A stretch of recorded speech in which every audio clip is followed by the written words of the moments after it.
제1편 인생이란 경험을 통해 배우는 게임이다. 이 게임을 경험하고자 하는 의식의 원천, 즉 번개 같은 찌릿한 스파크가 도 또는 우주의 근원적인 하나임의 상태에서 발현된다.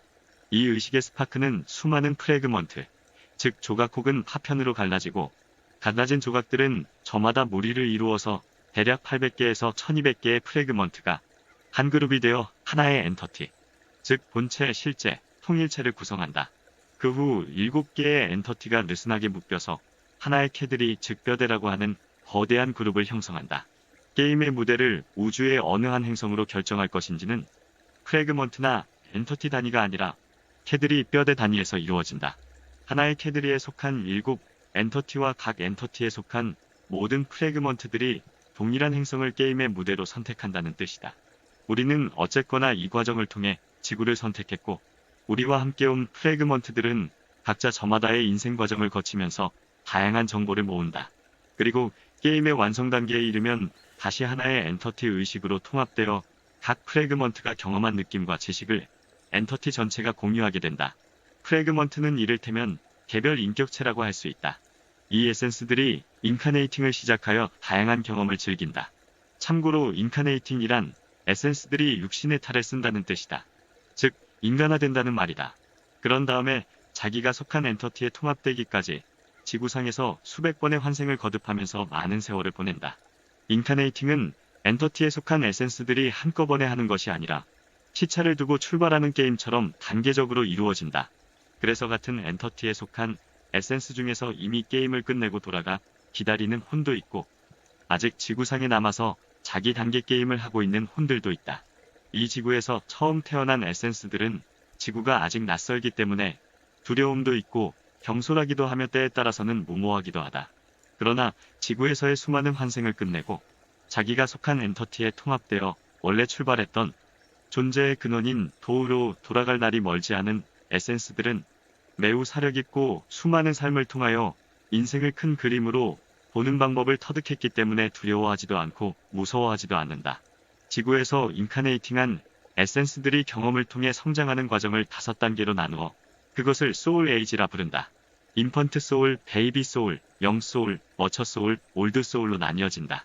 올드 소울 다음에 트랜센덴트 소울과 인피니트 소울이 더 언급되는데, 이들 두 소울 단계는 개체적인 인격을 넘어선 단계이기 때문에 에센스의 발전 단계라기보다는 특정한 사명 때문에 지구를 방문한 혼들을 가리키는 것으로 보인다.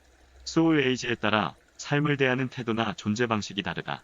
소울의 각 단계는 다른 단계와 비교할 때 독특하고 분명한 특징을 지니고 있을 뿐 어느 한 단계가 더 낫거나 못한 것이 아니라고 강조한다. 이 모든 단계가 우리가 놀기로 선택한 게임에 속해 있으며 우리가 모두 거치는 과정일 뿐인 것이다. 자, 그럼 소울 에이지의 특성에 대해 알아볼까요? 이제 막 인간의 모습으로 도착한 인펀트 소울, 즉 유아기 소울은 미숙하고 경험이 없다. 이들의 삶은 대개 육체적인 생존을 위한 투쟁 수준이다. 인펀트 소울을 묘사하는 키워드는 원시적 두려움이다. 이들은 세상을 나와 나 아닌 것으로 파악하며 내가 아닌 것에 대해서는 극도의 두려움을 갖고 있다. 곧 내 몸이 아닌 것은 모두를 나 아닌 것으로 느끼고 주위의 모든 것에 대해 무서움과 두려움으로 생각한다. 이 단계의 사람들은 대체로 원시적인 조건에서 태어난다. 이들의 주된 관심사는 생존이다. 우리 눈으로 볼 때 이들의 삶은 매우 거칠어 보인다. 수명이 길지 않으며 기근, 역병, 가뭄, 홍수, 태풍, 지진, 호랑이, 곰, 독사, 박쥐 등으로부터 생존의 위협을 받는다. 인펀트 소울에게는 성적인 관계는 거의 존재하지 않는다.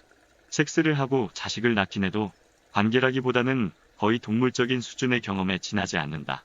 인펀트 소울의 마지막 단계쯤에 가서야 비로소 어떻게 하면 이 사람이 나를 좋아하게 만들 수 있을까를 생각하기 시작하며 부모가 된다거나 가족을 이룬다는 것에 대한 애착이 생긴다. 긍정적인 면에서 볼 때 인펀트 소울은 이제 막 지구에 도착한 신선함 때문에 신비로운 냄새를 풍긴다. 속세에 때 묻지 않은 소박함을 간직하고 있으며 자연과 공명하며 동물의 습성을 직관적으로 파악한다. 또 개체로서보다는 가족이나 부족 모두와 하나임을 느낄 때가 많다. 지구에 오기 직전 상태가 에센스들이 하나로 통합되어 있는 상태였기 때문에 그러하다. 이 단계에서는 지성센터가 완전히 열리지 않았기 때문에 윤리와 도덕에 대한 개념이 없다. 이들에게는 생존이 가장 중요하며 생존을 위해서라면 무엇이든지 한다. 이들은 낯선 환경에 처하게 되면 극도의 공포감을 느끼고 야수처럼 폭력적이 되거나 극단적인 자기방어 자세를 취한다. 인펀트 소울만으로 구성된 나라는 없다. 좀 더 성숙한 혼들의 도움을 받지 않고는 이들 스스로 사회를 구성 유지할 능력이 없기 때문이다. 인펀트 소울은 특히 적도 주변에서 많이 태어나는데 일정한 날씨나 기후가 이들이 생존하기 적합하기 때문이다. 과테말라, 엘살바도르, 스리랑카, 보르네오, 뉴기니, 아마존, 이디오피아, 수단 그리고 최근에는 이란, 이라크의 이들 숫자가 증가하고 있다. 문명사회는 이들 영혼들이 편안한 선택을 하기에는 너무 복잡하고 혼돈스럽다. 매우 드물긴 하지만 인펀트 소울이 문명사회에 태어난 경우에는 사람이 없는 오지로 숨어든다. 이들은 정상적인 직업을 갖기 어렵다. 기술 문명의 복잡성을 감당할 수 없기 때문이다. 그래서 사회의 언저리에 사는 이들은 바보처럼 보이거나 사회에 적응하지 못하는 사람으로 보이는 경우가 많다. 이들은 정상적인 직업에 적응하지 못하는 사람으로 보이는 경우가 많다. 2. 베이비 소울. 각 소울 에이지마다 7단계가 있는데 각 단계는 한 번 내지 10번의 생을 통해 완성된다. 따라서 인펀트 소울이 완성되려면 평균 20-30번의 생을 경험하게 된다. 그런 다음 베이비 소울로 나아간다. 베이비 소울은 지구에서 약간의 경험이 있기 때문에 복잡한 상황에 대처하는 능력이 좀 더 발달해 있고 주변 상황에 대해서도 덜 두려워하게 된다. 물론 아직도 이 지구가 낯설지만 그래서 열심히 일하고 있지만 여전히 생존이 주된 목표일 경우가 많다. 베이비 소울은 인펀트 소울에 비해서 어느 정도 객관적인 시각으로 세상을 탐색하는 능력이 있지만 아직은 스스로의 힘으로 사회를 구성하고 이끌어갈 힘은 없다. 그래서 다른 권위 있는 사람이나 사회가 규칙을 만들고 명령하는 것에 따르는 것을 편하게 여긴다. 작은 예로 이들은 아이들이 학교 방침에 저항하지 않도록 하며 교사와 상관의 명령을 수용하도록 몰아붙인다. 때로는 이들은 형무소를 계속 출입함으로써 자신을 개화시키기도 한다. 이들은 전통 종교의 지도자를 존경하고 만병을 고치는 의사들을 신으로 여기며 자기 조국이나 근대사의 특정 정치가를 전혀 문제가 없는 것으로 느낀다. 전통, 의식, 법, 명령 등은 이들에게는 안전하다는 느낌을 제공한다. 일요일에는 교회에 가야 하고 야구는 남자들이 하는 운동이며 바느질은 여자가 하는 일이라고 생각한다.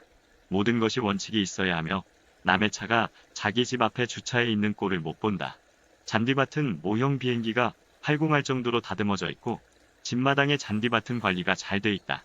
이들은 하나님을 악마를 물리치는 남성신으로 여기고 선과 악을 흑백 논리로 구분하며 악한 자에게 벌을 내려달라고 기도하며 원한을 오래 품고 있기도 한다. 대체로 선량한 시민에 속하는 이들은 자신들이 바른 행동을 하는 사람으로 취급받기를 원한다. 베이비 소울은 흔들리지 않는 믿음을 간직하고 있는 경향이 있다. 만약 누군가가 다른 견해를 제시하면 혼란스러워하고 적대심을 품기까지 한다. 이들은 자신들의 믿음이나 문화를 지키기 위해서라면 싸움이나 살인도 정당하게 여긴다. 역사적으로 십자군 운동이나 이단 심판이나 기독교 선교가 대개 이런 수준에서 벌어진 일이다. 미국이 영소울에서 머추어 소울 단계로 막 넘어간 나라이지만 중부지방의 여러 작은 마을에서는 아직도 베이비 소울이 많다. 이들은 주로 관료, 경찰 등 사회 조직을 유지하는 일에 종사하는 경우가 많다. 이들은 사회를 법과 제도로 조직화하고 발전시키는 데 흥미가 있어 하기 때문에 학교, 병원의 종사자나 정부 관료 중에 많다. 전통적이고 보수적인 성직자, 보안관, 시골 마을의 고지식한 읍장 등이 이들의 모델이다. 베이비 소울은 자기 신념이 저항받으면 내적으로 당황한다. 즉, 심적으로 흥분한다. 이들은 자신이 옳다고 믿는 것에 대하여 상대방이 반대 의견을 내면 이해하지 못한다. 이 단계는 인생을 성찰하는 단계가 아니라 확립하는 단계이기 때문이다. 베트남에서 돌아온 애국적인 마인드를 갖고 있는 군인들은 이런 미국의 변화된 모습에 당황하고 혼돈스러웠다. 자신들이 영웅이 아니었기 때문이다. 베이비 소울은 자신들이 받아들여지지 않는 당황스러운 상황을 만나면 호전성을 드러내는 경우가 많다. 이들은 자신 신념을 위해 싸우는 것이 정당하다고 믿으며 이론을 통해 자기의 정당성을 논증하기보다는 호전적인 야만성을 통해 입증하려 한다. 베이비 소울은 법과 규칙으로 사회를 일사불란하게 유지하는 것을 최우선으로 생각하기 때문에 독재를 옹호하기도 한다. 베이비 소울은 음식을 기능으로만 대한다. 간유의 경우가 그 대표적인 예이다. 베이비 소울들은 간유의 그 비릿하고 역겨운 맛에도 불구하고 몸에 좋다는 이유만으로 좋은 것으로 여긴다. 베이비 소울은 자신의 생각이나 느낌이나 태도가 학문적으로 육체의 문제를 일으킨다는 것을 이해하지 못한다. 그래서 정서적이거나 심리적인 문제로 육체에 질병이 발생했을 때 전통적인 방식의 치료법을 따른다. 예를 들어 감정적인 분노로 인해서 담석이 생겼다면 수술을 해서 담석을 제거하는 방법밖에는 이들이 선택할 대안이 없다. 병이 생긴 이유를 찾아서 자연의학적인 방법으로 부드럽게 치료하는 방법을 납득하지 못한다. 베이비 소울은 섹스를 불편하게 여기거나 부끄러워하며 심지어 죄의식을 갖는 경우도 있다. 섹스를 오직 때를 잇기 위해 어쩔 수 없이 참고 견뎌야 하는 일로 여기기도 한다. 이 단계는 아직 성을 즐길 만한 시기가 아니다. 그래서 자기의 알몸을 숨기며 어둠 속에서 섹스를 한다. 또는 반응을 전혀 느끼지 않는 태도로 섹스에 임한다. 하지만 가족에 대해서만큼은 큰 기쁨을 느끼는 시기이다. 자녀를 여러 명 키우는 것, 친척 만나는 것, 휴일을 기념하는 것, 가족과 함께 외출하는 것, 교회에 가서 다 함께 예배에 참여하는 것 등을 공동체의 끈끈한 유대를 확인할 수 있기 때문에 매우 좋아한다. 베이비 소울은 강박관념 수준의 청결관을 갖고 있는 경우가 많다. 세균이나 환경 또는 나 아닌 것을 위험한 것으로 간주하고 통제해야 한다고 생각한다. 세척제, 방부제 탈취제 등 청결에 관련된 과장된 제품 광고는 대개 베이비 소울들을 겨냥한 것이다. 이들은 풍경화, 교회 성서 이야기, 가족 결혼식, 독립문 바람에 나부끼는 깃발을 단 배들을 주로 그린다. 이런 그림들은 사랑스럽긴 하지만 전체적인 조망이나 기법이 그다지 세련되어 있지 않다. 수준이 낮은 예술은 대개 이들의 작품이다. 베이비 소울은 커다란 규모를 원치 않기 때문에 세상에 유명한 사람으로 알려지는 경우가 많지 않다. 하지만 베이비 소울의 마지막 단계쯤에 이르면 그런 일도 가능해진다. 우간다의 이디 아민, 히틀러, 호메이니, 닉슨, 미국의 보수당 정치인, 리비아의 가다피, 남아프리카 대통령 보타와 등은 베이비 소울의 마지막 단계인 7단계의 인간들이다. 어떤 소울이든지 간에 마지막 7번째 단계의 사람들은 잘난 척하며 자기 만족을 즐기는 편이다. 베이비 소울이 많이 태어나는 나라는 대개 억압이나 금욕주의적인 성격을 띠고 있다. 대표적인 나라로는 쿠웨이트, 아랍에밀레이트 등 신생 이슬람 국가들이다. 단 사우디아라비아와 시리아는 예외이다. 또한 중국, 아일랜드, 중앙아메리카, 남아메리카 대부분의 나라가 베이비 소울이 많이 태어나는 나라에 포함된다. 인도는 과거에는 올드 소울이 많이 찾아오는 나라였지만 최근 여러 세기 동안에는 아주 초기 단계의 유아기 영혼인 인펀트 소울을 거친 다음에 이제는 베이비 소울에서 영 소울 단계로 막 진입했다. 일본은 최근에 베이비 소울 단계를 벗어났다. 하지만 일본 국민들은 정부 조직 속에서 아직도 억눌림을 당하고 있다. 재미있는 것은 남아프리카를 지배하는 백인들은 베이비 소울인 반면 흑인들은 주로 원숙한 소울인 머추어 소울이라는 사실이다. 오늘은 여기서 이만 줄일까 합니다. 다음 편은 머추어 소울 즉 원숙한 영혼과 올드 소울 즉 지혜의 영혼에 대하여 생각해 볼까 합니다. 모두들 행복하십시오. 감사합니다.